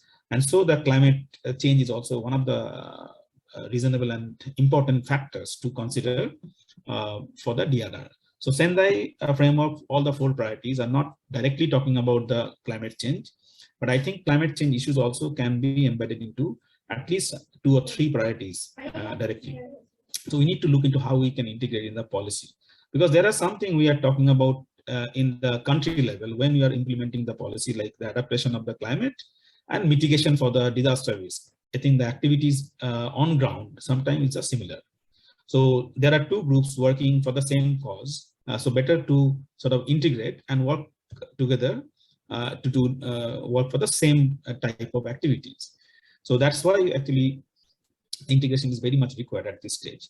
And to do that integration, we really need to do the risk governance and the governance to adapt all these issues. There are a couple of things maybe need to share. Like this is a very complex diagram in terms of the cascading impact, how a disaster can really cascade through the various steps, and also various disaster can happen in different steps as well. So as I mentioned, there are two processes of cascading, impact and disaster both. Now we can look into the adaptive governance, as I mentioned, to look into a holistic picture for the cascading impact and reduce that impact of the cascading disasters. We really need to do the adaptive governance. And adaptive governance is a little bit of complex to consider multiple stakeholders as well, and also various policies in various directions. So it's an emergent form of environmental governance that is also increasingly called up the coordination of the resources management regime in face of the complexity. So as you know, like this is a complex process. Any of the environmental process is complex process, and there are lots of uncertainty as well. So how to associate these two paradigms together, that is a big challenge. So adaptive governance is also percolate down through various levels. So we can also see the various sector as well, like the social conditions that enable the ecosystem management to the implementation of the adaptive management. So there are a few works actually has been done on the adaptive governance to understand how it works. So this is very interesting, and I have given one example as well, like how adaptive governance can percolate down to various levels. Like when you talk about adaptive governance, we know any disaster is starting with sometimes small, like at the local level, and it may escalate up to the national and in some cases international level. So based on the type of or size of the or extent of the particular disasters, that governance mechanism also change. So we can see like that's why the adaptive governance also need to change and look into various levels of local level to international level. And through that process also there are two sets of actors we can talk about. If we talk about the state level actors, they are policy formulation group, and there are non-state actors. There are also sometimes implementation group or the receiving side or receiving end stakeholders. So we have, if you see the climate change governance, how it evolved. This is an example of the adaptive governance, how it can evolve into a complex polycentric structure that span from the global to the national to the subnational level. Recently, we have some sort of field visit in the Delta region, and we have seen, like, we have asked the people, like, what do you understand about the SDGs? So many people even have not heard about that SDG at the local level. So we are talking about at the national level and international level SDG implementation and at the implementation. But what level we are implementing? We are implementing at the local level. Unless and until we have the governance is percolating down at the various level, that implementation process will not be successful. So due to that, we need to have some sort of process to follow through the adaptive governance at various levels. So we have seen, like, there are a couple of steps maybe we can look into in the context of the adaptive governance. There are 10 steps for the resilient community. If we need to implement the adaptive governance at the local level, there are 10 steps maybe we can look into. So I'm not going to discuss or elaborate all the 10 steps due to the time constraint. The slides will be shared. These are the principles actually, if we can look into for the adaptive governance. Empowering the local community that I mentioned repeatedly, like unless and until the local community is in the place on the center point, then implementation for any of the policy will be difficult. Like it could be DRR, it could be CCA, anything. Developing human capacity. I think in this today's workshop is very much important on this second point, and this is also give us some sort of leverage to develop the human capacity through the online platform as well.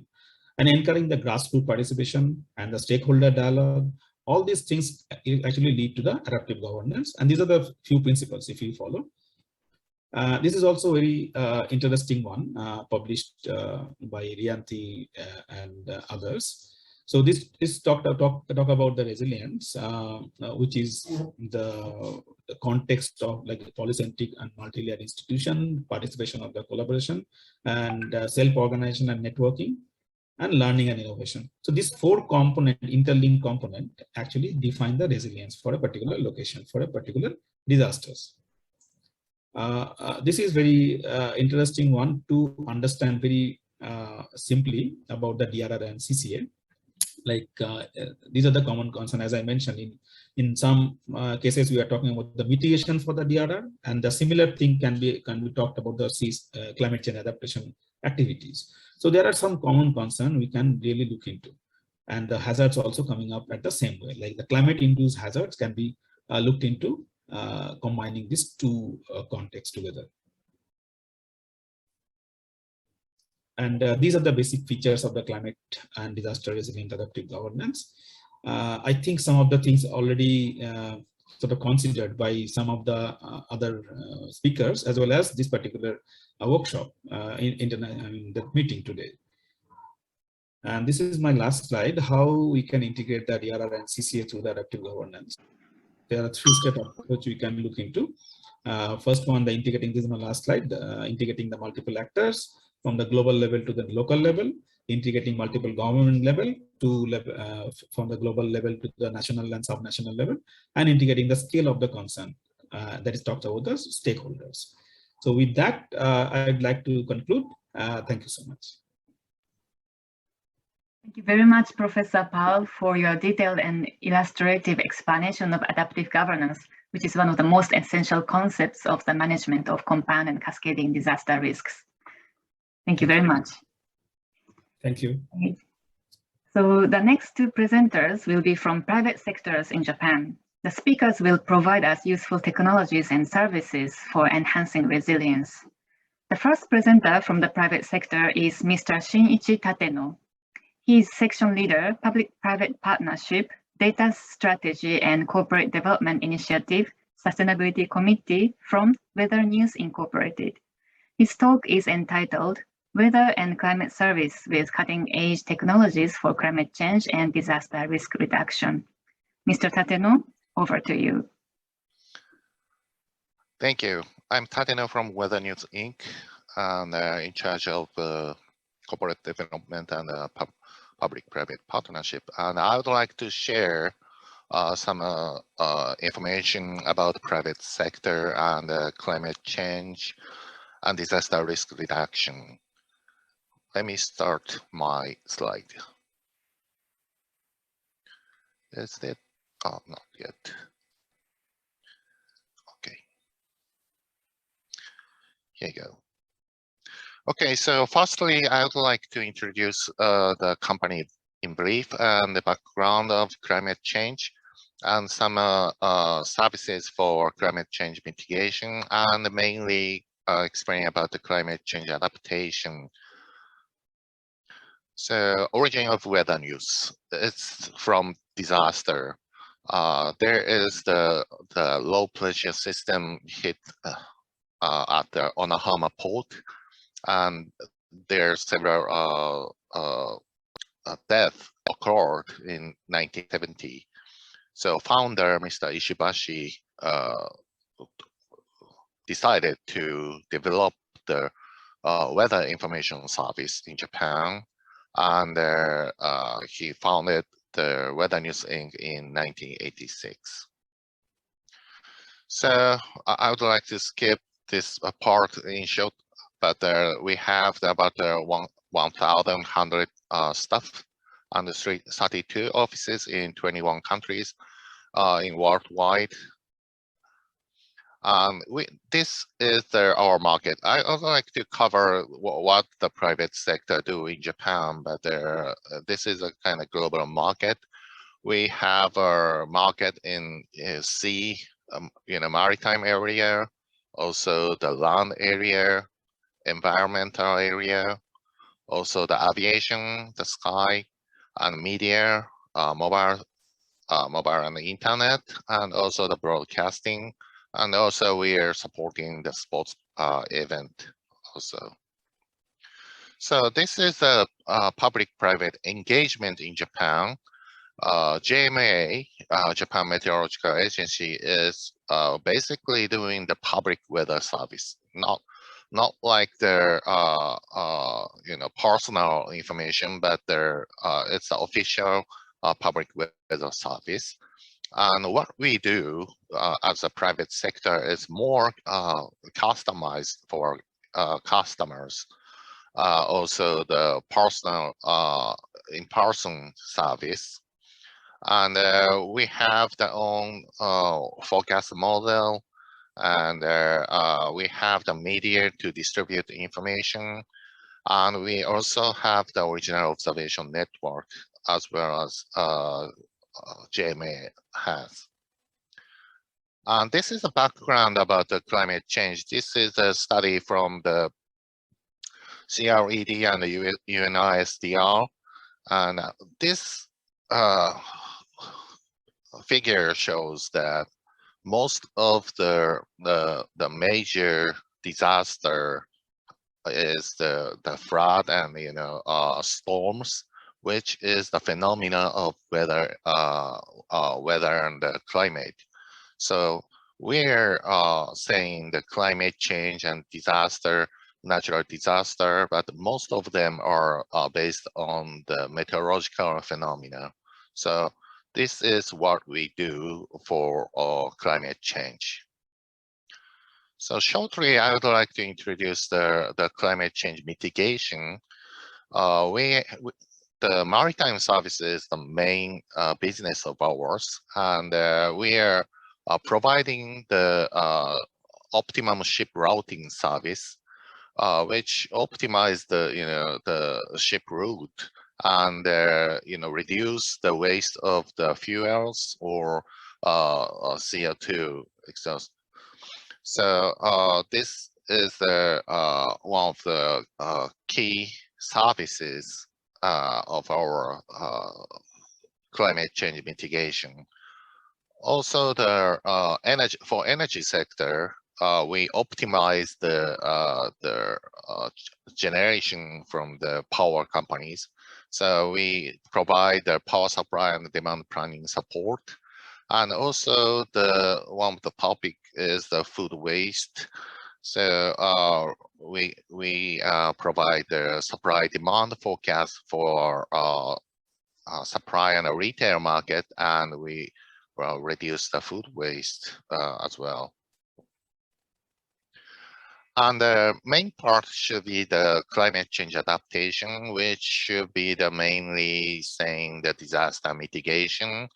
We provide the services for road maintenance company and railways company to optimize the human resource for recovery from the disaster or severe weather phenomena, which should be the heavy snowing here this season. And also we have the very specific and customized forecast with the users. So we, of course, we have the observation data from the national agencies like the GMA and the other Met offices in the world. And also we gather the information from the users of our media, especially the smartphone. So it should be the more accurate and customized and specialized forecast and information we can provide. And the development of this idea, we are providing the AI chatbot services. This is the this is programmed on the Line application, which is the most used communication tool in Japan, and AI programs to optimize the communication between the citizens and the government. And through this application, the users, the citizens can share the information, and government can also share the information within the warning and evacuation situation.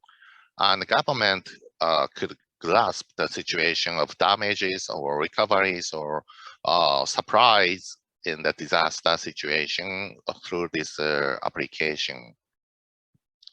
So with these technologies, we have the collaboration with UNESCO in the East African nations, which has the severe flood disaster damages for several years.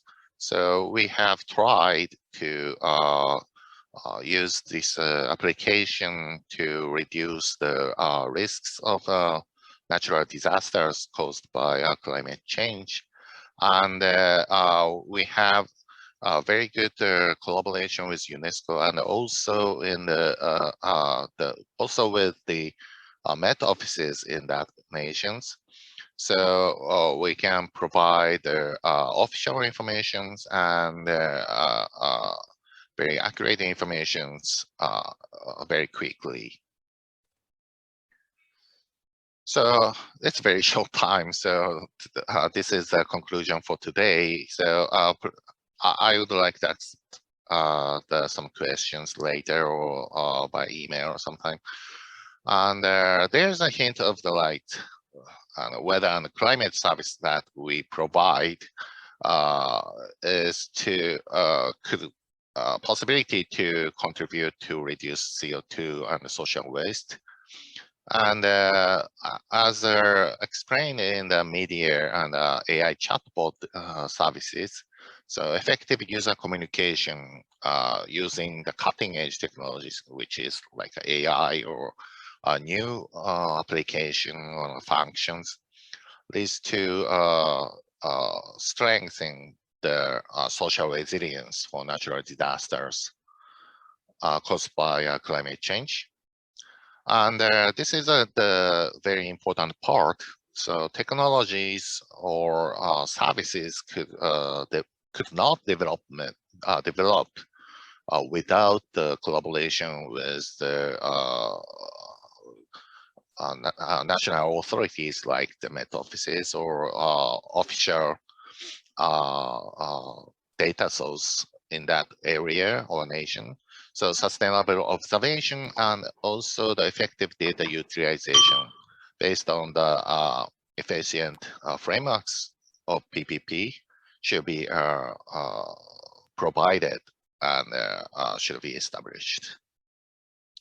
Okay, so chime is ringing. So we hope in the future our collaboration will help many people and properties and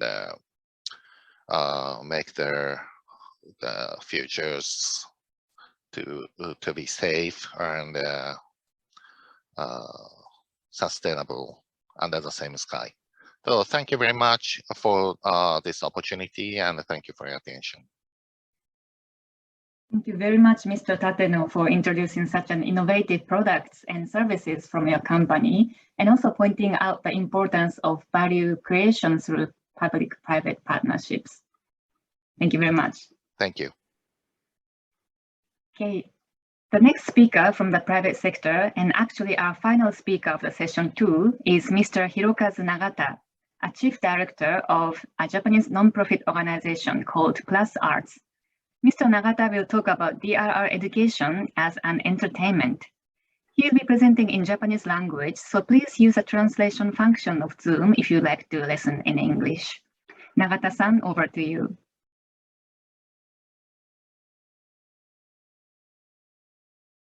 はい、皆さん、こんにちは。NPO 人プラスアーツの理事長をしております、永田博一です。よろしくお願いします。では、スライドを使って、私たちの活動を紹介させていただきます。見えておりますでしょうか。はい、今ご紹介いただいた通り、プラスアーツは、防災教育の専門とする NPO 法人でして、特徴は楽しく防災を学んでいただくということと、そこにクリエイティビティですね、クリエイティブをプラスしているということです。で、まず最初にプラスアーツのメソッド、防災教育を行う上での大切な考え方について説明をします。風、水、土と種という、そういう考え方なんですけども、それぞれ風の人、水の人、土の人、そこに種、活動ですね。防災教育のツールであったり、プログラムだったり、コンテンツがこのシーズ、種を指しておりますけども、このソイルタイプパーソン、土の人っていうのがコミュニティの人たちですね。で、今コミュニティの人たちにとって、防災教育のツール、シーズが非常に枯渇しているというか、不足している状態なんですね。そういう中で、風の人っていうのは、この防災教育のコンテンツ、ツールを作る専門家で、この地域にはいないんですけども、風に乗せて、その、開発したさまざまなシーズ、防災教育のコンテンツを紹介しに来る人ですね。なんですが、風の人なので、ずっとその地域には入れませんので、その、紹介をして去った後、風の人が持ってきた防災教育のコンテンツ、ツールに水をやって育ててくれる人が必要。これが、地域にいる防災教育を、頑張って応援している人たち、これが水の人、となります。で、私たちプラスアーツは、この風の人という存在でして、さまざまな防災教育のツール、コンテンツを開発して、国内、海外にと、そのプログラムを紹介し、支援をしております。で、じゃあどういう種がいい種かっていうのを、さまざまな防災教育のコンテンツを作ってきましたので、だいぶ分かってきました。地域の人たちが、主体性を持って防災に取り組み、そして、学び、積極的に主体的になって学んでいただかないといけないので、この2つのポイントが重要だということが分かってきました。1つはプラスクリエイティブですね。防災教育のコンテンツに、クリエイティビティをプラスして非常に楽しいとか、感動するとかですね、普段できないことができるとか、魅力にあふれていて、いろんな地域のコミュニティの人たちを引きつけなきゃいけないということですね。なんですが、実はいじることができる、カスタマイズすることができることによって、プラスアーツが持ってきた、紹介した種なんですけど、その地域に馴染み、根を生やして定着していくという、そんな種がいいんじゃないかということが分かってまいりました。で、私たちの活動の発端は阪神・淡路大震災です。これが27年前の神戸・三宮の様子ですね。火災も発生してます。で、多くの人たちが潰れた家の中で亡くなりました。家の中も家具を止めていなかったのでぐちゃぐちゃになっています。で、そんな中で地域の人たちや家族にみんな助けられたんですね。ですから、共助、助け合い、ということが重要だということも私たちは学びました。で、私たちはその、阪神・淡路大震災の被災者の声、インタビューによっていろんな体験談を集めました。そして多くの防災の知識や技を学びました。水道が止まるので、食器に、プラスチックのラップをかぶせて、洗う水を、なくても清潔に食器を保つとかですね、怪我人、生き埋めになった人を助け出すために車のジャッキが必要だとか、そういうことを学ばせてもらいました。で、それをですね、子どもたち、地域の方々に学んでいただくために楽しく学ぶ防災プログラム、これがいざ帰るキャラバンというプログラムですけども、この楽しく学ぶ防災訓練プログラムというものを開発をしました。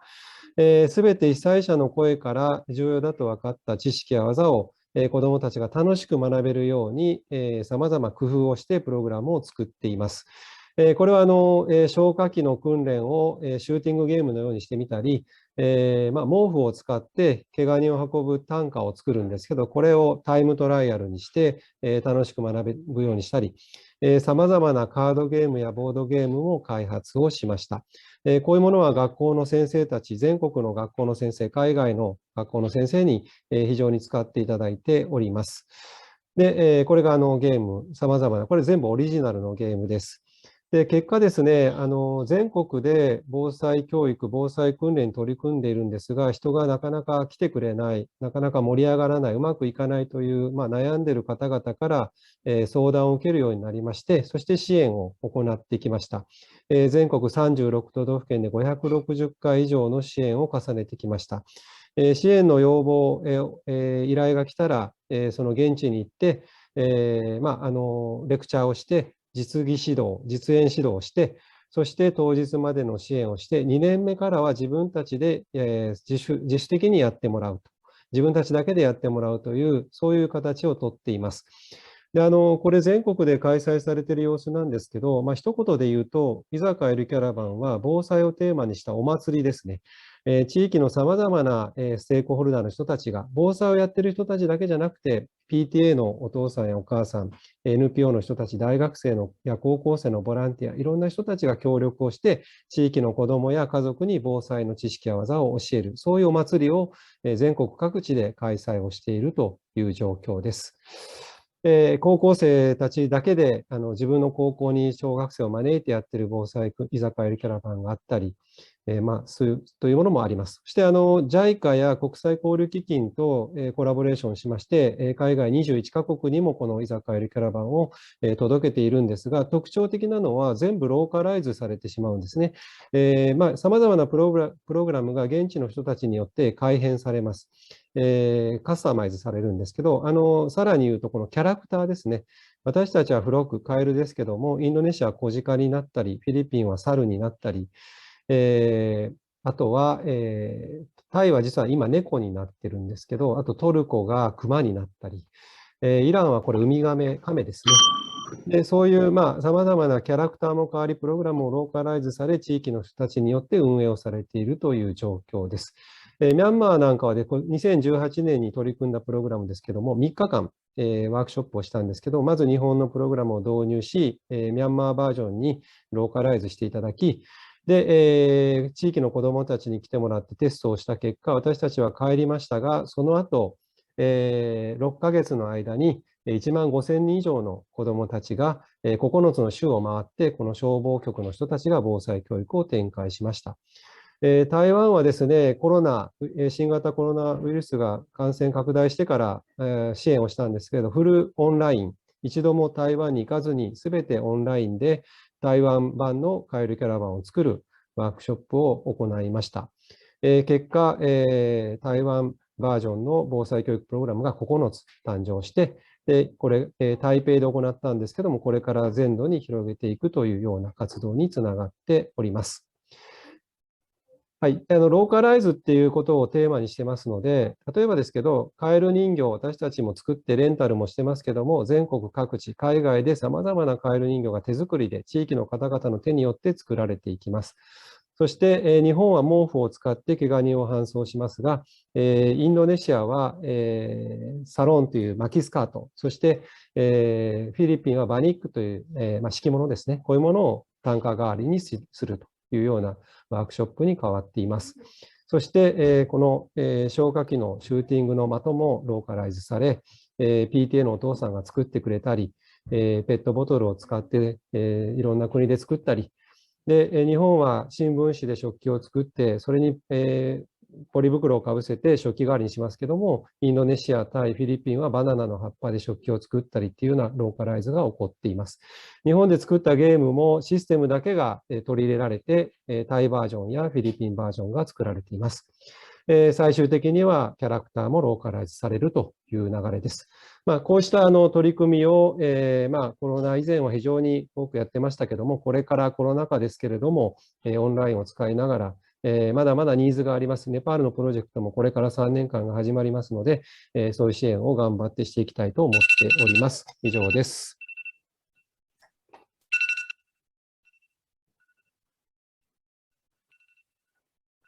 Thank you very much, Mr. Nagata, for such an inspiring and exciting presentation highlighting the DRR communication and education at local levels. Thank you very much. So now we will move to the breakout session. So now I like to hear the summary of the discussions from each breakout room. And then, so we would like to start from room 2, room 3, and then coming back to room 1 and request, I would like to request Dr. Rhea to give both the summary of the discussion in our room and comments to the other 2 rooms. So firstly, I'd like to give microphone to Okano-san for the summary of room 2. Thank you so much. We shared some discussion about, basically we focused on what kind of compound cascading disasters we are experiencing and also what programs we are implementing to try to respond. And we couldn't really cover all the questions due to the time constraints, but one episode shared is the cyclones, the heat, And the early warning system was actually working at the time the cyclone hit in India, but then, you know, there is a constraints due to the COVID-19 problem in order for the people to evacuate immediately. So at that time, early warning systems that were already built in didn't really work out due to the compound and cascading disasters. And also, I actually shared a story from Kumamoto to the team, which actually the flooding happened during the time of COVID-19, and the aspect it highlights is that volunteers who typically can help the recovery process after disaster couldn't really reach the region because of the COVID-19 movement restrictions. So that is another aspect that we have to pay attention when we are dealing with compound and cascading disaster risks. And finally, actually, we couldn't really hear the entire story, but there was an input from the UNDP Prakritiri, who was sharing the episode about her project that she's trying to implement in her own context related to early warning system. We couldn't really hear out, but thank you for the input, and we hope that we have a chance to listen to your story in the future. Thank you. That's summary from my side. Thank you very much, Okano-san. So now let's move on to the room 3. So Shiba-san, over to you. Thank you, Akane. My name is Nagisa from IGES adaptation team. So I moderated room 2, which we had amazing people. So yeah, as other teams, so we cannot cover all the questions, but we could share a lot of different experience on the compound and cascading disasters. For example, in Japan, tsunami or other kinds of disaster happened at once. And also there was an intersection between disasters and the political crisis, such as conflict. And also there is a kind of other kind of impact on such as energy or human settlements. And also someone mentioned about the impact on the food supply. So maybe we could see the COVID-19 or other kind of disaster impacted the coordination of the implementation of the food supply, and which affected a lot, and it caused a lot of economic losses. So yeah, and we didn't have much time to discuss how we can proceed with the e-learning material, but so yeah, so the Tateno-san just shared a very important point, which is that we can optimize the partnership between the private and public sectors, which is essential to prepare for the future disasters. And also Genti left the very inspiring message. What we can do is start now. Thank you very much. Thank you very much, Shiba-san, for your great summary from your breakout room.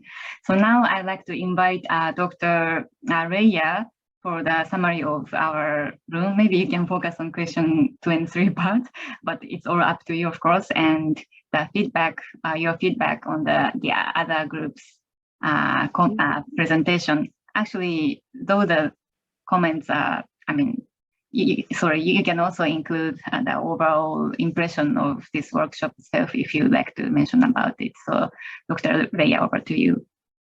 Yes, thanks a lot. And this was really very refreshing. The time was short, but I think we still got a lot of feedback. So I think just like in the other 2 groups, people have experienced or have learned about compound and cascading disasters a lot. Yeah, there are many examples out there, so I will not go into detail here as requested. What we discussed a bit, that there are actually quite some tools out there, but then also the target groups should of course be clear for that. And I think one interesting point that we only briefly touched in the end was of course, there are all these new technologies, and we should really try to also use them in the best way possible. So climate services, artificial intelligence tools, but also those, let's say, grassroots hands-on tools that were presented actually in the last presentation actually play an important role, because people may not always have access to the internet in case a disaster then actually strikes. And then there was, of course, a very valuable point made in the very last seconds by a colleague from Bangladesh, based on the experience that I think came up also in other presentations, that we have the double trouble of for example, floods that force people into shelters, and then you also have social distancing and risk of COVID. Yeah, I think this was a recurring theme throughout this day. And here I would like also to start my overall synthesis maybe. What I find really interesting is, of course, COVID has shown us the complexity, and people are now aware of systemic risks. People are also very much, into scientific evidence, and you can have discussions with, let's say, people you meet on the street about the next wave and how it will develop, and how all these, infections are rising, and what are actually how useful is this approach or that, and what about the vaccination and so on. So I think there's a great deal of interest, of course, because it affects everybody, and I think if this kind of knowledge can also be transgressed beyond COVID, so that this level of information about complexity and about how to link several actually important aspects of let's say sustainability in a wider way can really brought together. This will really help us to also tackle, for example, the climate crisis, which is really nasty because it has this long time dimension, but the immediate need for action as well. And to come back to this example that I mentioned in the beginning, with people in the shelters, of course, COVID and social distancing is a very clear issue there, but we also know that in those shelters, there is more than just the shelter that is needed. There need to be safe spaces, maybe for women and children that are alone. There are maybe cultural differences in between groups that meet there. So all of this needs to be thought through in order for people to really make use of those shelters. So I think that's a very vivid example of not only how COVID, but also other social and cultural aspects need to be thought through. And I think these learning platforms and everything we discussed today can really contribute to improving this. And then maybe one more general thing that I really also appreciated today, or that brought this again to my attention, that of course, in the framework of this project, we are talking about adaptation, and that's really important. We also need mitigation to address the climate crisis, and I think what we are usually not really thinking it through, and I'm really glad that this actually came up also today, is that adaptation and mitigation can be thought together. It's not every mitigation option may not improve our adaptive behavior, and vice versa. So I think thinking these things together will really improve our way to, in the end, deal with climate change, which is then the root cause of many of these disasters that we are seeing.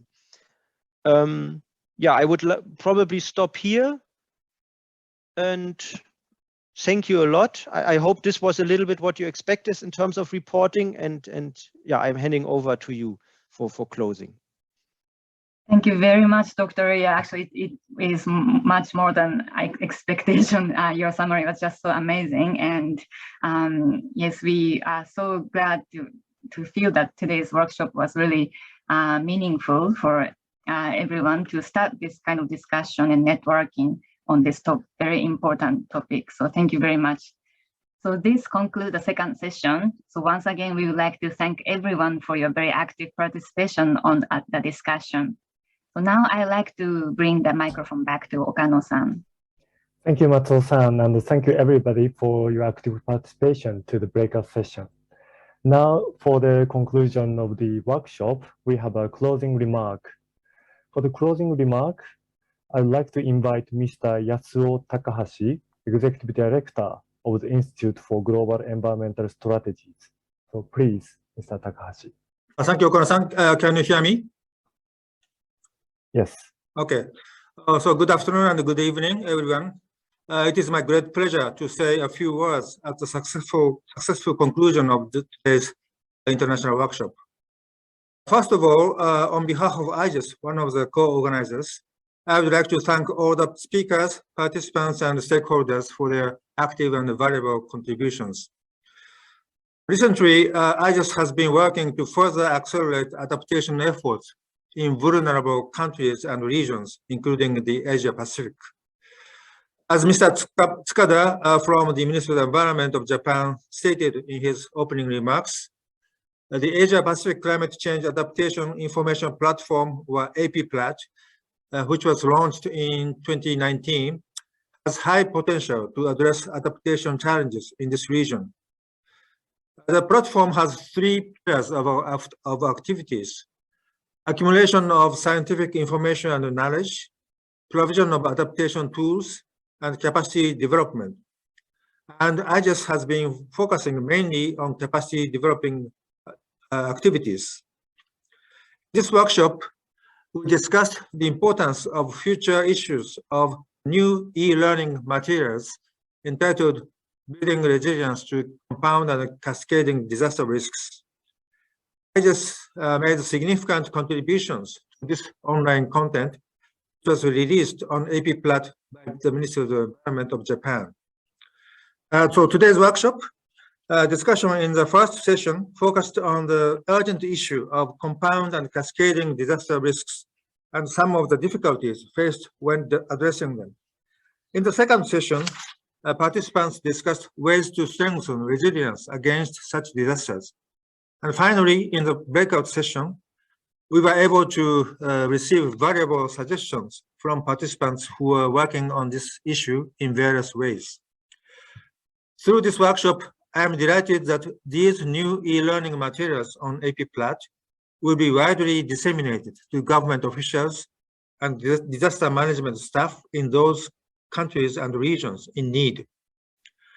Going beyond today's discussions, we hope that this e-learning course will be widely used to help strengthen resilience in vulnerable countries.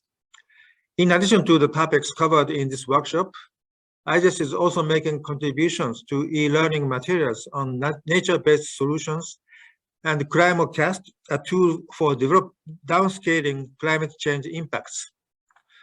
More information will be available on AP-PLAT, IGES website, or AP-PLAT's LinkedIn account. At COP26 in November last year, the issue of adaptation attracted strong attention, and in line with this, IGES will continue to promote global adaptation efforts through various activities, including AP-PLAT. We would very much appreciate your continued support and cooperation. Thank you very much for your kind attention. Thank you very much, Mr. Takahashi, for this wonderful closing remark. And that concludes the entire international workshop. I'd like to thank you everybody who actively participated in this workshop, and I hope that you learn something and you can go beyond to build resilience in your own front in the disaster risk reduction activities. So have a great weekend and thank you. See you again soon. Thank you. Thank you, everybody.